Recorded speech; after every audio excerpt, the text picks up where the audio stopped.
Asyhadu an la ilaha illallah wahdahu la syarika lah wa asyhadu anna Muhammadan abduhu wa rasuluh. Ya ayyuhalladzina amanu taqullaha haqqa tuqatih wa la tamutunna illa wa antum muslimun. Allahumma shalli wa sallim wa barik ala nabiyyina Muhammadin wa ala alihi wa ashabihi wa man tabi'ahum bi ihsanin ila yaumiddin, amma ba'd. Ikhwatul kiram, bapak-bapak, ibu-ibu, jamaah majelis taklim yang semoga dimuliakan Allah Subhanahu wa taala. Alhamdulillah, Allah masih memberikan kesempatan kepada kita. Marilah kesempatan yang sangat baik ini kita manfaatkan dengan sebaik-baiknya. Kita isi kesempatan itu dengan sesuatu yang sangat berharga. Karena kesempatan, umur itu mahal. Umur itu mahal. Jangan diisi dengan sesuatu yang murahan. Jangan diisi dengan sesuatu yang tidak berharga. Sebagaimana telah dikatakan oleh para ulama, al-waqtu saminun. Al-waqtu saminun. Waktu itu mahal. Fala tudayyi'uha, maka jangan disia-siakan, jangan ditelantarkan, jangan digunakan illa bin nafis, kecuali dengan sesuatu yang sangat berharga. Persoalannya, kita hargai berapa umur ini? Kita hargai berapa umur ini? Disitulah perbedaan orang-orang awam dengan orang-orang alim. Kalau kita lihat kehidupan Rasul Sallallahu Alaihi Wasallam ketika dikaji oleh Syekh Ar-Ruhaili, tanda-tanda umur itu diberkahi oleh Allah. Waktu pendek tapi padat karya, itu ciri umurnya diberkahi. Amal ini bisa, amal ini bisa, amal ini bisa, padahal waktunya pendek. Baca Quran ada, sedekah bisa, ziarah bisa, birrul walidain bisa, berbuat ihsan bisa, padahal waktunya pendek. Itu ciri-ciri umur orang itu diberkahi oleh Allah. Terus ada yang sampai setengah hari tidak ada amal yang dilakukan, baca Quran gak sempat, setengah hari. Insya Allah. Salat sunnah 2 rakaat saja gak bisa, setengah hari. Ini ciri-ciri umurnya mubadzir. Dan itu akan menjadi penyesalan yang sangat mengerikan di sisi Allah Ta'ala. Maka gunakanlah waktu itu dengan sebaik-baiknya. Ya, gunakan waktu itu dengan sebaik-baiknya. Ya, contoh seperti kita ngaji malam ini. Nanti setelah ngaji kita dikasih waktu oleh Allah, kita ngaji ini waktunya sama. Waktunya sama. Nanti selesai juga sama. Tapi hasil Hasilnya beda. Ada yang memanfaatkan kajian itu dengan sebaik-baiknya, sehingga ilmu didapat, nasihat didapat, ketakwaan didapat. Terus ada lagi yang duduk 1 jam dalam kajian, pulang gak dapat apa-apa. Ilmu yang gak dapat, ketakwaan yang gak dapat, semangat yang gak dapat, mubazir dia.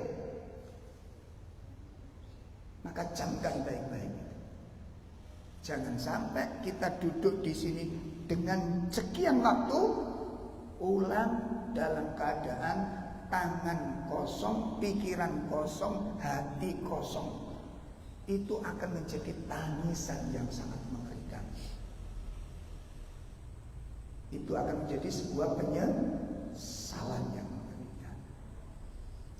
Semoga Allah Ta'ala menolong kita semuanya.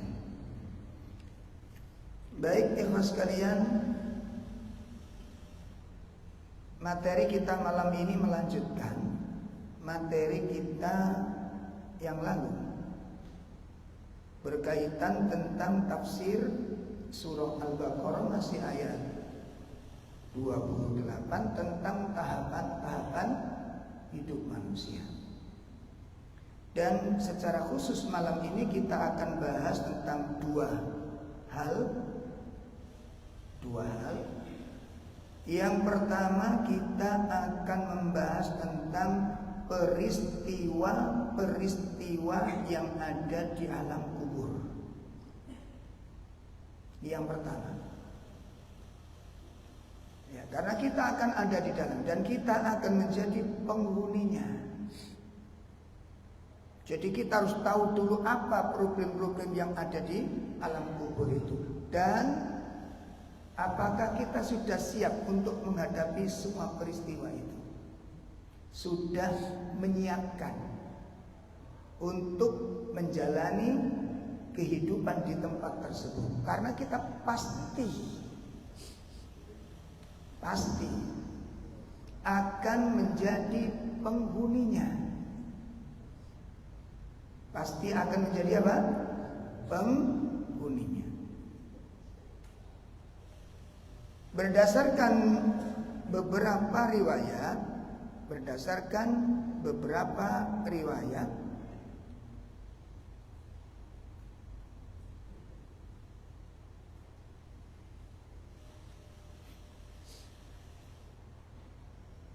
di antara peristiwa-peristiwa yang akan terjadi di alam kubur, yang pertama,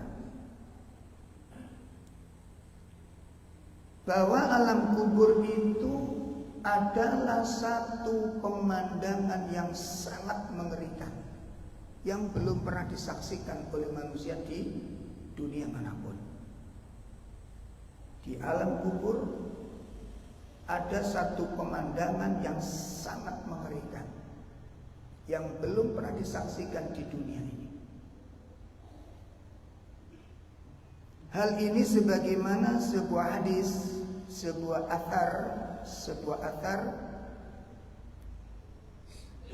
hadis dari sahabat Hani radhiyallahu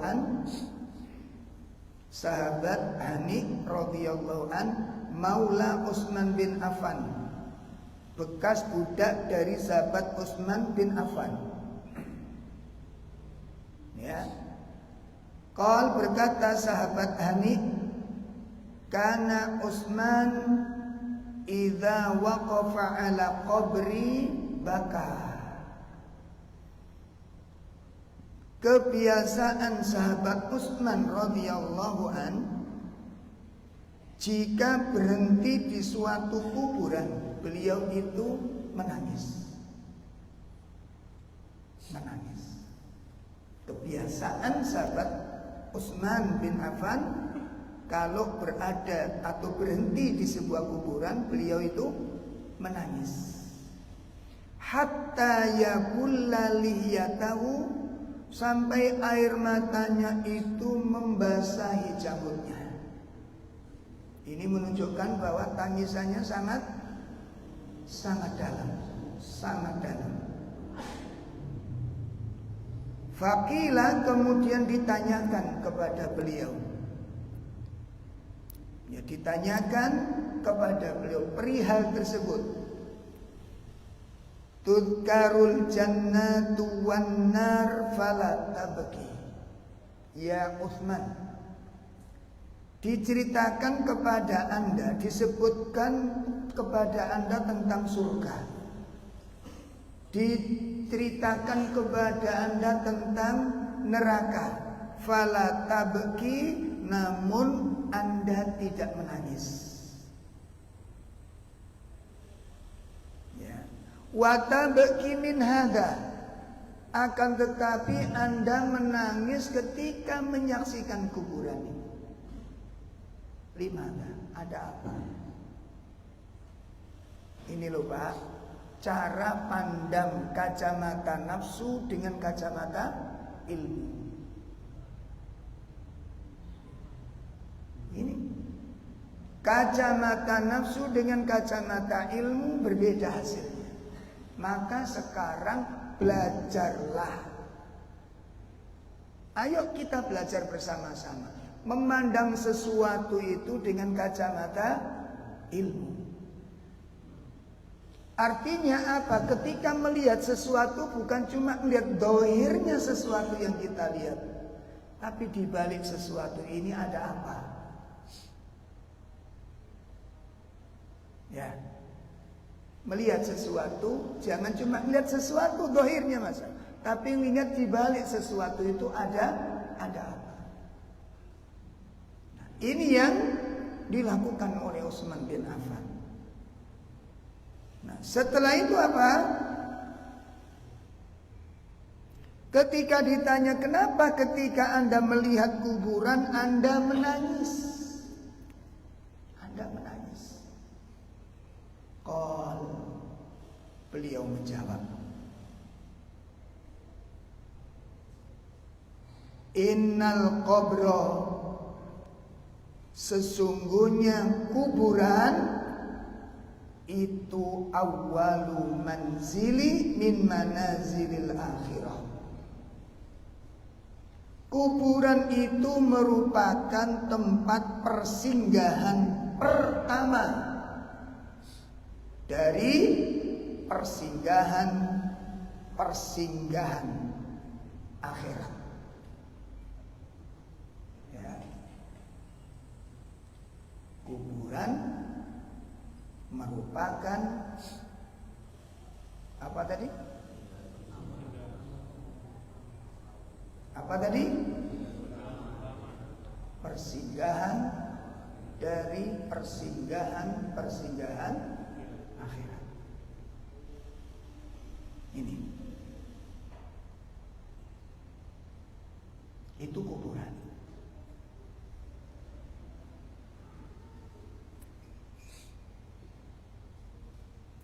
Kemudian Nabi mengatakan, jadi beliau menukil perkataan Rasulullah Sallallahu Alaihi Wasallam. Beliau menukil perkataan Rasulullah Sallallahu Alaihi Wasallam. Fa inna jaminhu, maka jika orang selamat dari fitnah kubur ini, maka jika orang selamat dari kubur ini,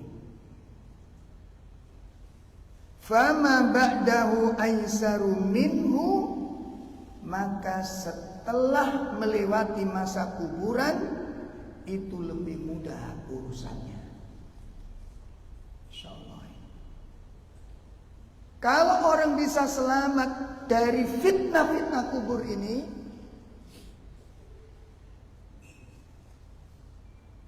maka peristiwa setelahnya lebih mudah.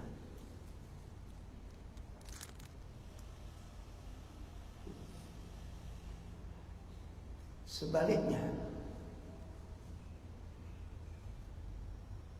wa in lam yanju minhu,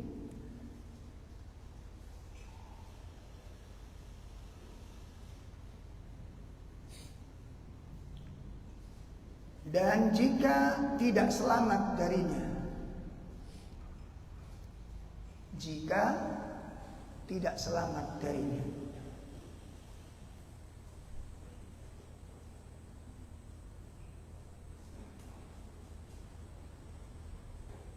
fama ba'dahu, maka setelah peristiwa kuburan ini, asyaddu min, lebih dahsyat dan lebih mengerikan. Kalau di kuburan dia tidak selamat, maka setelahnya apa tadi? Lebih mengerikan dan lebih dahsyat persoalannya. Ini urusan sangat serius, bukan urusan kecil. Ini urusan besar, bukan urusan sepele. Maka jangan sekali-kali menyepelekan masalah ini. Ya. Jadi manusia itu dengan tabiat dasar, nek dikai titik kemampuan, nggak banyak, sedikit kemampuan, congkaknya itu bermunculan. Nah, manusia itu nek dikai nggon titik, ya, kasih sedikit kekayaan, sedikit kesuksesan, congkaknya itu bermunculan. Sing rumoso kuat, sing rumoso cukup, sing rumoso macam-macam. Itu manusia. Sehingga dengan adanya hal-hal tersebut, itu menjadikan seseorang lupa tentang sesuatu yang sangat penting dalam kehidupan ini. Seperti tentang peristiwa kubur ini. Bukankah kita sadar sesadar-sadarnya, ngerti dengan pengertian yang sebenar-benarnya, bahwa kita hidup di dunia ini, sebentar lagi kita akan tinggalkan tempat ini, suka atau tidak suka, atau bahkan percaya atau tidak percaya. Bahkan kalau kita ngotot nggak mau keluar, dipaksa sama yang punya alam untuk keluar dari dunia. Memangnya kita punya kekuatan apa? Itu yang nggak sadar. Kita dipaksa oleh Allah keluar dari dunia. Sebagaimana batas yang telah ditetapkan oleh Allah, nggak berkurang sedikit pun. Kalau panjenengan kontrak diusir sama yang punya kontrak, itu sih sok ngeyel, Pak. Betul? Wani bantah, wani ngelawan, bahkan bisa jadi yang ngusir lari karena sampean gawakno pecok. Tapi kematian Anda hadapi dengan apa? Anda tunda dengan apa? Anda mau lari kemana? Ketika sudah ditetapkan oleh Allah Jalla wa'ala, idza jaa ajaluhum la yastakhirun. Tidak bisa ditunda sedetik pun kematian itu. Waktu yang sudah ditetapkan oleh Allah, janji yang sudah ditetapkan Allah akan ditepati oleh Allah Ta'ala. Makanya dalam hal itu kita sudah sampaikan kemarin tentang kematian, yang Nabi SAW menyuruh kita untuk sering-sering ingat. Masih ingat ada berapa poin yang harus diingat dari kematian? Saya yakin pasti lupa. Saya yakin pasti lupa. Saya ulangi berkali-kali. Sing serius, kurang serius. Ini peristiwa penting, Pak. Kurang serius. Hal-hal yang paling penting itu diingat-ingat. Saya kan bilang ke jenengan, gak usah diapalno, sing penting waktu ditakoni iso, ngono lho. Hah, padha ae. Ini penting soal. Ada 4 poin. yang harus selalu diingat dan sering diingat-ingat dengan kematian. Satu, kematian itu satu kepastian.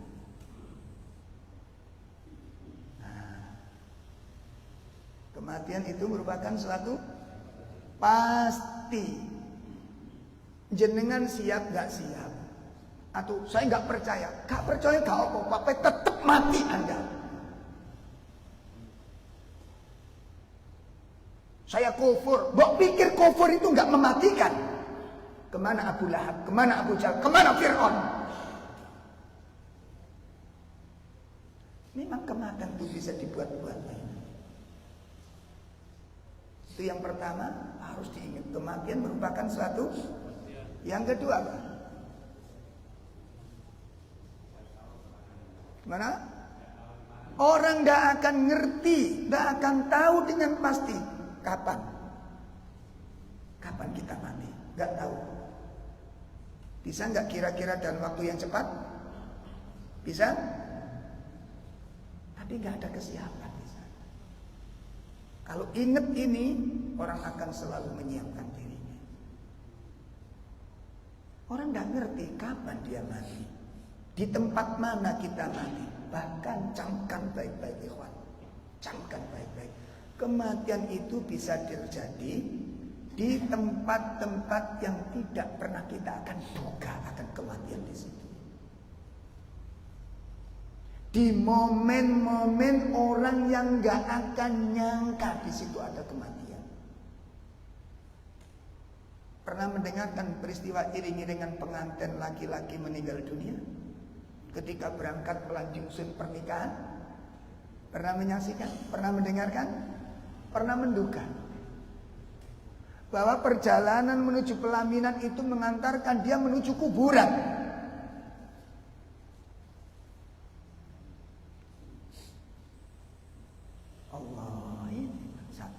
Yang ketiga apa? Tidak ada yang bisa menghindar. Idza jaa ajaluhum, ketika ajal, waktu yang sudah ditetapkan oleh Allah, nanti malam antum mati. Rumah sakit manapun tidak akan siap untuk menanggung. Dokter manapun tidak akan sanggup untuk menghentikan. Obat macam apapun tidak akan bisa menunda. Tangisan siapapun tidak akan menghentikan proses kematian itu akan terjadi. Itu janji yang akan ditepati oleh Allah. Sehingga walaupun engkau berada di atas benteng yang sangat kuat, yudrikumul maut, kematian akan datang ke tempat tersebut.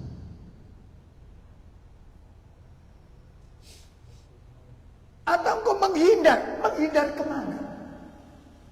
Kematian akan menerkammu di tempat tersebut. Diingat-ingat ini. Itu kematian. Dan kita akan mengalaminya. Ya. Kita akan mengalami. Kemudian yang keempat apa? Kematian bukan akhir segalanya. Masya Allah. Ini 4 hal yang harus betul-betul disimpan dalam benak kita. Makanya Nabi kan mengingatkan kepada kita, aksiru dzikra hadimil ladzat. Sering-seringlah kamu ingat kematian. Yang perlu diingat ada berapa tadi? Kalau kita sering-sering ingat 4 hal ini Pak, insya Allah 1 akan lahir sifat zuhud nanti. Gak terlalu kemerengseng dengan yang namanya dunia ini. Dunia ini ngene-ngene iki ae Pak. Oh posisi sampean kambek sampean abot yang bentuknya nih. Gak bandeng ya wis ngene iku, gurami ya wis ngene iku. Hah? Oh posisi menarik dunia nih. Oh. Kok sampai kula mbak sampean gak bersolat jamaah gitu. Kok kula mbak sampean gak sempat ngaji duduk seperti ini gak kober gitu. Apa sih dunia istimewanya ini? Ya. Ini tolong diperhatikan dengan. Maka kalau kita ingat 4 hal ini, subhanallah, itu akan mendidik dengan pendidikan yang luar biasa. Makanya para ulama mengatakan cukup, kata beliau, kafa bil mauti wa'idhan. Cukup kematian itu sebagai nasihat. Sudah cukup untuk menghentikan ambisi, sudah cukup menghentikan kesombongan, sudah cukup menghentikan nafsu, sudah cukup impian-impian kosong, sudah cukup. Ingat kematian itu nasihat. Kita saja yang kurang pintar mengambil nasihat. Sudah berapa ribu kali kita menghadiri peristiwa kematian? Sudah berapa ribu kali? Berapa nasihat yang bisa kita ambil? Makanya nek ana kematian iku deket kepada yang mati, ojo ngelumpuk bahas bal-balan. Ada apa enggak seperti itu? Makanya sampean datang beribu-ribu kali, yo tetep sing atine keras yo keras, yang lali ya tetep lali, sing congkak ya tetep congkak. Kenapa? Karena Anda datang takziah tidak mengambil pelajaran, tidak mikir, gitu loh. Mikir datang takziah itu, mikir. Kita akan mengalami seperti itu. Dan kematian ini bukan akhir segalanya, itu awal kehidupan yang sebenarnya. Kalau sekarang ini kehidupan itu penuh misteri, Pak. Orang datang ke sini dengan penuh ketenangan. Betul tenang? Anda tahu tenangnya itu tenger-tenger mari di celadu sing entuk ning omah. Bisa terjadi apa enggak? Hah? Dunia ini misteri, enggak usah kaget dengan apapun di dunia. Nikmatnya tidak selamanya membawa kebaikan. Paham ini? Harta kekayaan, tak takoni sampai saya. Apa nek wis sugih mesti tenang atine? Apa nek wis sugih mesti hati tenang, atine tenang? Jiwanya tenang?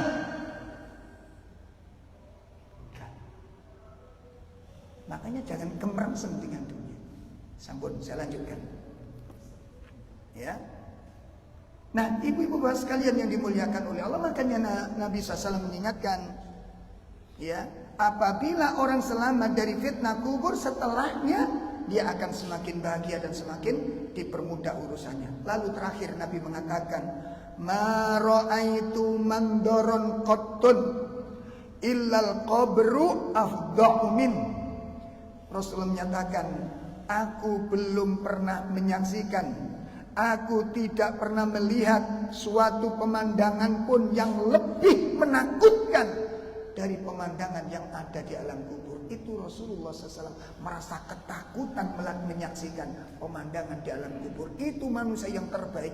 Bagaimana dengan ilmu amal yang sampai pas-pasan ini? Lalu bagaimana kita menyiapkan diri dengan santai-santai? Pun itu peristiwa pertama yang ada di alam kubur. Ada pemandangan yang sangat mengerikan. Yang kedua, di alam kubur ada peristiwa kegelapan yang nanti sebagian manusia akan menempati di suatu tempat yang sangat amat gelap, dan ada sebagian manusia ditempatkan di tempat yang sangat terang benderang. Dari Abu Hurairah radhiyallahu anhu, dia berkata, anna imra'atan sauda, ada seorang wanita yang berkulit hitam, karena takumul masjid, dia biasa menyapu masjid. Au sababan, atau syabban, atau seorang pemuda. Jadi ada dua riwayat di situ. Ya, pemuda yang biasa menyapu masjid. Fa waqadaha Rasulullah sallallahu alaihi wasallam. Kemudian Nabi tidak menjumpainya.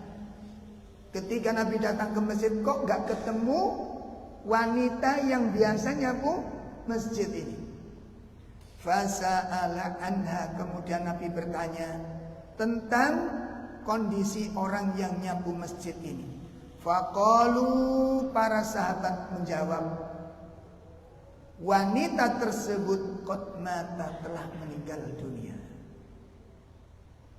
Orang yang Anda cari, wanita yang berkulit hitam yang biasa nyabu di sini, itu sudah meninggal.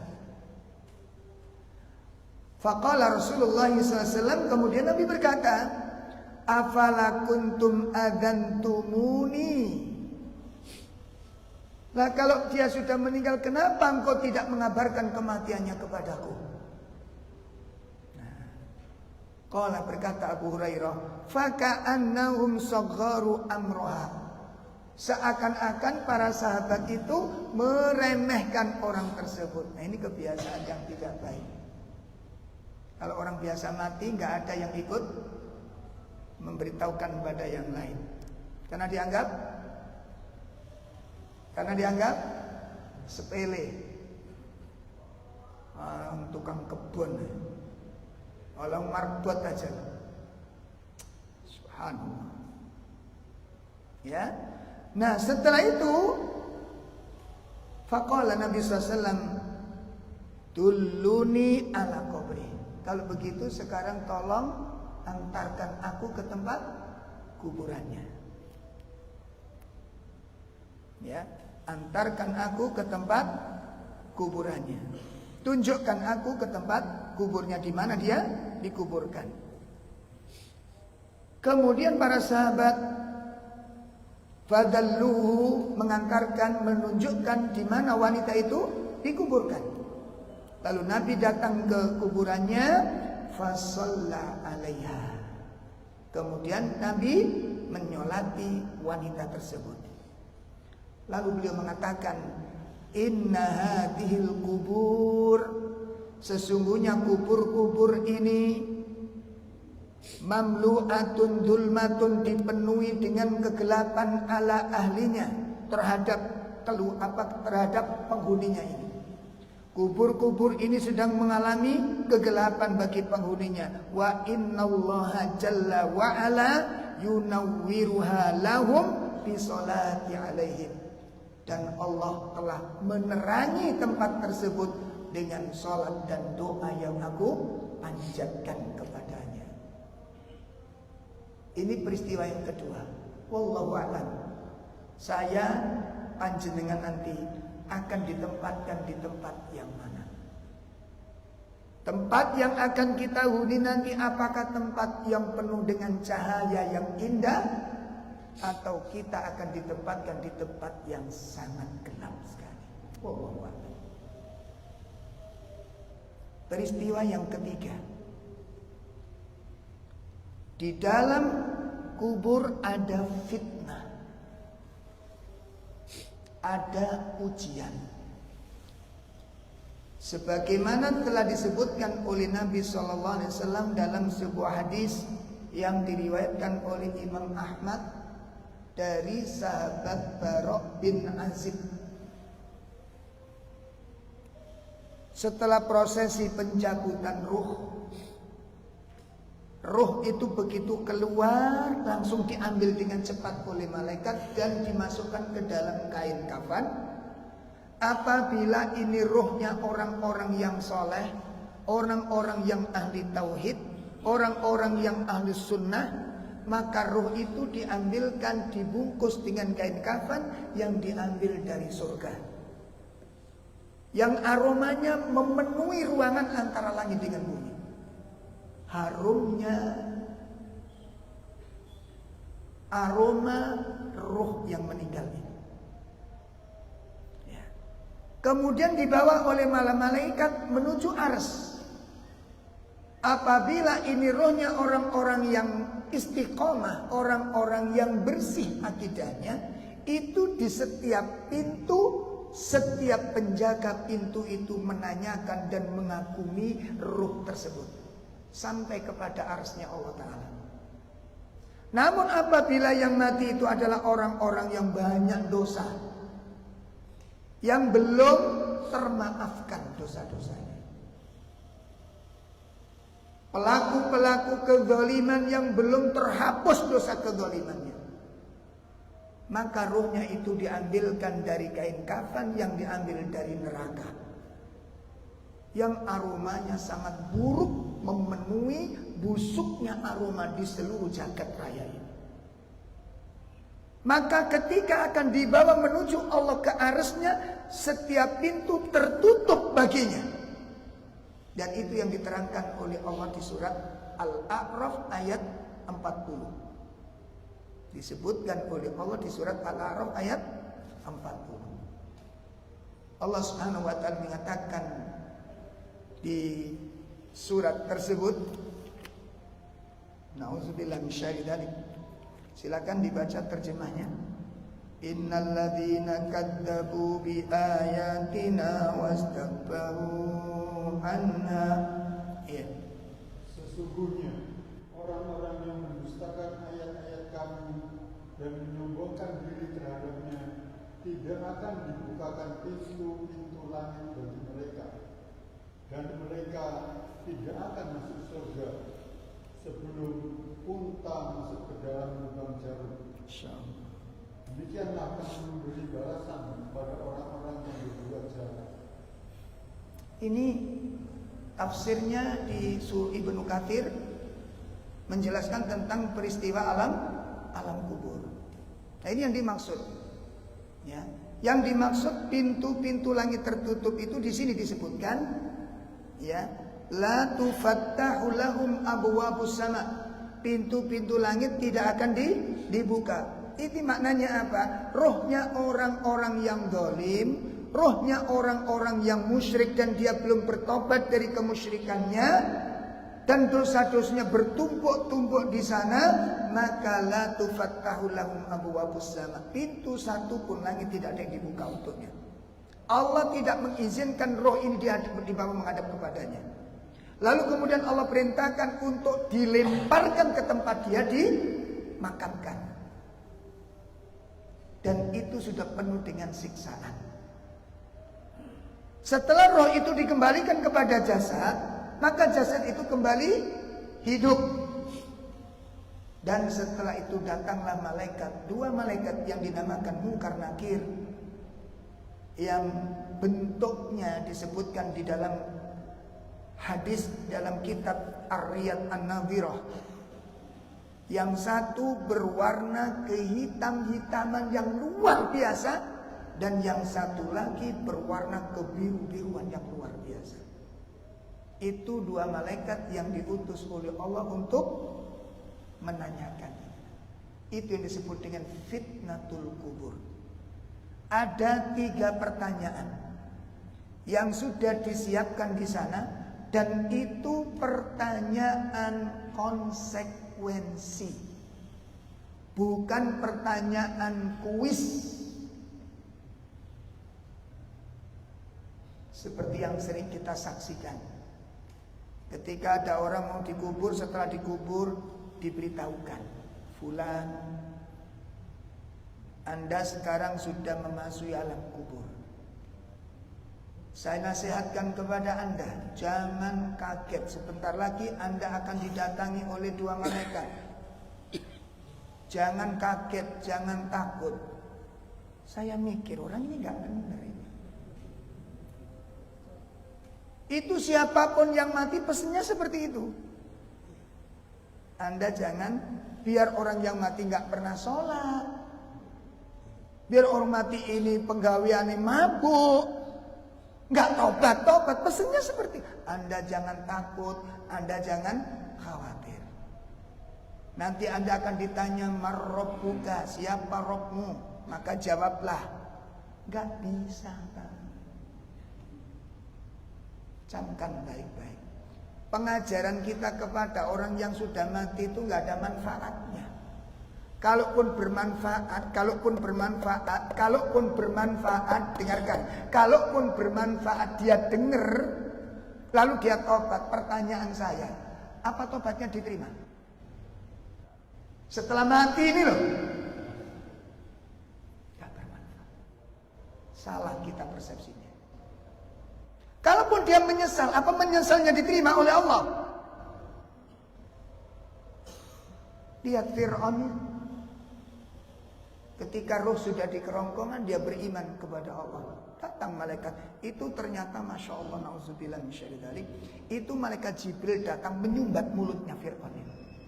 Tidak ridho dia mengucapkan kalimat tauhid setelah dia berkuasa dengan segala bentuk kejahatannya. Dan itu yang kita khawatirkan nanti.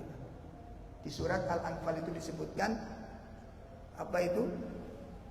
Satu saat Allah akan memisahkan seseorang, menghalangi seseorang antara dirinya dengan hatinya.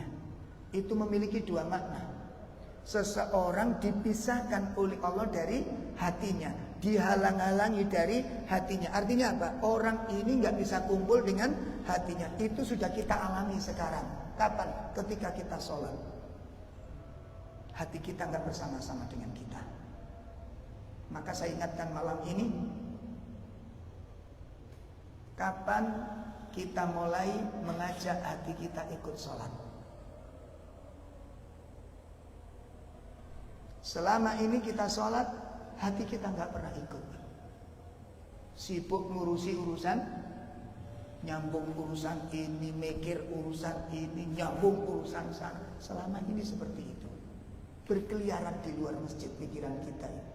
Hati kita nggak pernah ikut ruku, hati kita jarang ikut sujud. Ada di mana-mana di luar sana. Pertanyaannya, kira-kira umur berapa nanti kita ajak hati kita bersama-sama kita? Waktunya sujud, kita ajak hati kita untuk sujud. Dan ternyata dikatakan oleh para ulama, itu bagian hukuman dari Allah untuk kita. Hukuman dari Allah. Seseorang wahilu bainal mar'i wa qalbi. Seseorang dipisahkan oleh Allah dari hatinya. Insyaallah. Makanya gak ngerasa sholat. Betul sakit ngerasa nikmatnya sholat, nikmatnya baca tasbih. Kenapa? Ternyata hati kita lari keluar, tidak menghadap Allah. Jadi jasad kita menghadap, hati kita nggak ikut menghadap. Pertanyaannya, Allah melihat itu? Allah tahu itu? Ketika hati kita liar, itu ternyata ada sebabnya. Sebabnya kita sering tidak taat dengan perintah-perintah Allah. Maka Allah membalas saat hati kita diajak taat, hati kita pun durhaka kepada kita. Dan Umar menangis ketika membaca ayat tersebut, wahilu bainal mar'i wa qalbi. Apa kata Umar? Apa ya Umar, apa engkau tangisi ayat ini? Ayat yang menjelaskan Allah pisahkan seseorang antara dirinya dengan hatinya. Apa kata Umar? Aku khawatir ketika menjelang kematianku, aku dihalang-halangi oleh Allah untuk mengucapkan la ilaha illallah. Dipisahkan antara dia dengan hatinya. Na'udzubillah min syarri dzalik. Nah, ini peristiwa yang keberapa? Nah, itu ada pertanyaan. Sehingga untuk bisa menjawab pertanyaan ini yang dialami orang di alam kubur. Nah, ini kalau nanti ada siapa sekarang ini yang bisa menghentikan malaikat mungkar nakir kemarin, siapa itu? Nah, insyaallah. Ini kesesatan apa maneh. Makanya nanti bermunculan terus Pak Natu, Pak. Bermunculan terus. Ulama-ulama sunnah semakin berkurang, ulama-ulama su semakin bermunculan. Nanti akhirnya Nabi mengatakan muncul du'atun abwabu jahannam. Nanti akan bertebaran dai-dai yang mengajak untuk masuk ke dalam jahannam. Insyaallah. Dan itu sudah bermunculan. Baik. Itu peristiwa fitnah. Maka untuk bisa menjawab fitnah di dalam kubur itu dua bekal kita itu, ilmu dan keimanan terhadap tiga persoalan ini. Orang itu persis seperti di dunia. Coba kalau sekarang kita nggak ngerti tentang akidah, begini Pak Gi, tolong sebutkan makna iman kepada Allah. Orang kalau nggak ngerti sama sekali ilmu ini, ketika mendapat pertanyaan jawabnya apa? Jawabnya kan, aku nggak ngerti. Kan begitu? Gimana? Seperti itu jawaban orang ketika di akhirat.